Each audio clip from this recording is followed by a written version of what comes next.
habeen roob leh Cedar Hills way aamusnayd. Deena way soo laabatay. Waxaa laga codsaday inay ilmo xanaano u noqoto.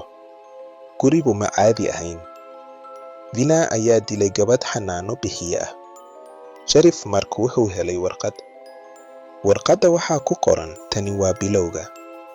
Dilaagii wuu soo laabtay. Deena guriga ayay joogtaa. Ilmaha ayaa yiri wuu soo laabanayaa.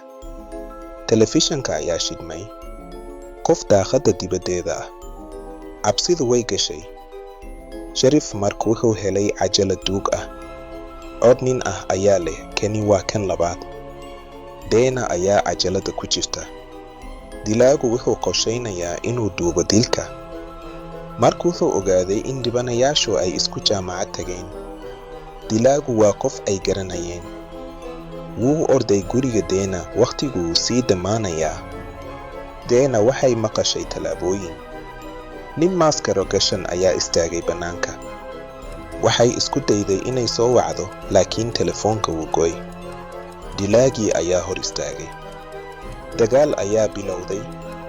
Deena waxay ka bixisay maaskaradii wuxuuna ahaa macallin jaamacadeed. Waxaan rabay in aan sameeyo sheeko dhammaystiran ayuu yiri. Markaas ayuu Sharif Mark soo galay isagoo toogtay balse dilaagii wuu qoslay isagoo dhimanaya. Filimku weli ma dhammaanin. Guriga waxaa laga helay sanduuqyo cajalado ah.